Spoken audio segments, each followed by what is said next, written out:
শহীদ আবরার ফাহাদের পিতার সামনে, তার ভাইয়ের সামনে আসলে কথা বলা তো আমাদের জন্য কঠিনই। আমার মনে আছে যে গত বছর এই দিনে আমরা ইনকিলাব মঞ্চ থেকে কুষ্টিয়ার কুমারখালীতে শহীদ আবরার ফাহাদের কবর জিয়ারত করতে গিয়েছিলাম, কারণ আমরা মনে করছিলাম এই যে আজকের 24 হতে পারলো এবং ঠিক যেই চিন্তার থেকে অনুপ্রাণিত হয়ে বাংলাদেশের অ্যাপলিটিক্যাল জেনজি সব থেকে বেশি পলিটিক্যাল হয়ে উঠলো, তার যদি 3টা অনুঘটক থাকে তার প্রধানতম অনুঘটক হচ্ছে শহীদ আবরার। এবং সুতরাং এই 24 পরবর্তী নতুন বাংলাদেশে আমরা যদি জাতিগতভাবে কয়েকটা ফিগারকে সেলিব্রেট করি আধিপত্যবাদের বিরুদ্ধে, আগ্রাসনের বিরুদ্ধে, আমাদেরকে বারবার শহীদ আবরারের কাছে যেতে হবে। তা আমরা গত বছর কবর জিয়ারত করেছিলাম এবং আমার খুব কিছু ব্যাপার আছে না যে আপনি ওখানে না গেলে আসলে অনুভূতি তৈরি হবে না।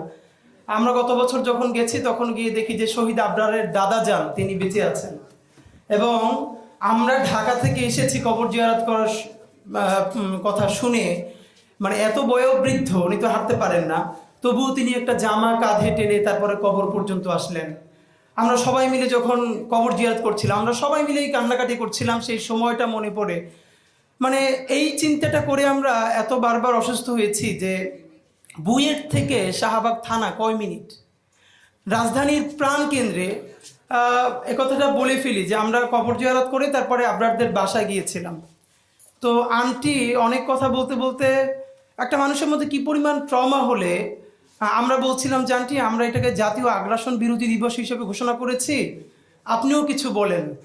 তো তার জন্য সব থেকে ট্রমা, সে বলে দেখো তোমরা এই নিয়ে আর বেশি কিছু করবা কিনা, তোমরাও আর আমার ছেলেটার মতো তোমাদের ভাগ্য না হয়।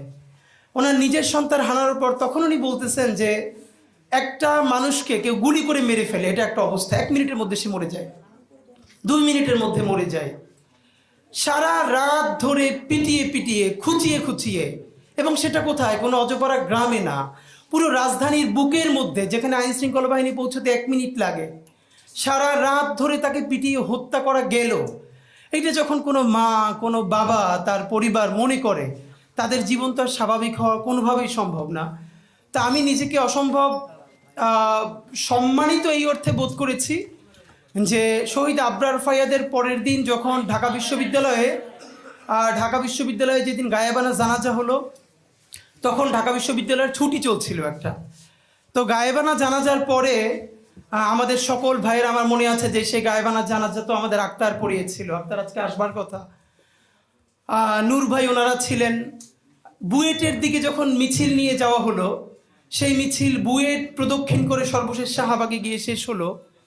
আমার মনে আছে এই কথাটা আমি সেদিন সবচেয়ে তখন, এখন উনি একজন বাংলাদেশের ডিস্ট্রিক্ট জাজ, উনিও বাংলাদেশপন্থী লেখালেখি অ্যাক্টিভিজম করবার কারণে অনেক সাফার করেছে।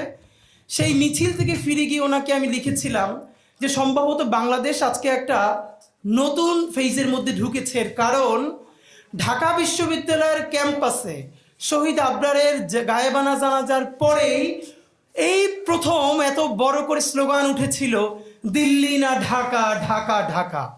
এবং আমি খুব অবাক হচ্ছিলাম যে এই ঢাকা বিশ্ববিদ্যালয়, যেখানে ছাত্রলীগের রামরাজত্বর থেকে অধিক যদি কিছু বলা থাকে, যেখানে আবরারকে পিটিয়ে শহীদ করে ফেলা হলো, সেই ক্যাম্পাসে আওয়ামী লীগের জামানায় চতুর্বৃষ্টিতে যখন হয়ে আছে চতুর্দিকে, ইন্ডিয়ান এম্বাসি থেকে শুরু করে সবাই যখন সজাগ, তখন ঢাকা বিশ্ববিদ্যালয় থেকে শুরু করে বুয়েটের ভাই বোনেরা সবাই মিলে যখন বলতে পারছে দিল্লি না ঢাকা, ঢাকা ঢাকা, তাহলে সম্ভবত এই ফেরাউসিনার রাজত্ব শত বছর ধরে টিকে থাকবে না ইনশাআল্লাহ, এবং সেটা টিকে থাকে নাই। তো আমি আপনাদের মাধ্যমে শুধু আজকে একটাই কথা বলি, সেটা হলো আমরা এই গণ অভ্যুত্থানের 1 বছর পার হয়েছি, এইটা অত্যন্ত কষ্টকর। আমরা কেউ যেটা ফাইয়াজ কয়েকটা শোতেও বলেছে, আমি খেয়াল করেছি, প্লিজ আমরা যেন আমাদের ন্যাশনাল হিরোগুলোকে কোনো দলের বানায় না ফেলি। এখন এখানে একটা সমস্যা হলো, কেউ যদি কোনো দলের প্রতি সিম্প্যাথেটিক হয়, আমি ধরে নিলাম তর্কের স্বার্থে, ধরেন আবরার কোনো এক সময় শিবিরের সমর্থক ছিল, এটা আর্গুমেন্টের জন্য ধরে নিচ্ছি, এর মানে কি তাহলে এই পরিচয়ের কারণে আবরারকে হত্যা করলে তার পক্ষে আর দাঁড়ানো যাবে না? তাহলে একই কথা আসবে যে ছাত্রদলের যদি কেউ মরে যায় তাহলে তার পক্ষে দাঁড়ানো যাবে না? অধিকার পরিষদের কেউ যদি, এর মানে হলো ইনসাফ, এই ধারণাটা আমাদের সমাজে এখন পর্যন্ত আমরা পরিষ্কার করতে পারি নাই। আমরা বারবার বলেছি আমাদের শত্রুর সাথেও আমরা ইনসাফ চাই। যেই ছাত্রলীগ সরাসরি গণহত্যা করে নাই, গুম করে নাই, হত্যা করে নাই, ধর্ষণ করে নাই, তার বিরুদ্ধেও মিথ্যা মামলা দেওয়া যাবে না, এটা আমরা হাজারবার বলেছি। আমরা তো ইনসাফ চাই, আমরা ইনসাফে জুলুমের বিপরীতে আর একটা জুলুম চাই না। সুতরাং এইখানে বরং আজকে যেটা ভালো হতো, এই ডাকসুর জন্যটা তো এটা অত্যন্ত সম্মানজনক যে তারা এই প্রোগ্রামটা আয়োজন করেছে। আমি বরং দেখতে চাই ছাত্রদল এর থেকেও বড় একটা প্রোগ্রাম আমাদের শহীদ আবরার ফায়াজকে নিয়ে করুক, আবরারকে নিয়ে করুক।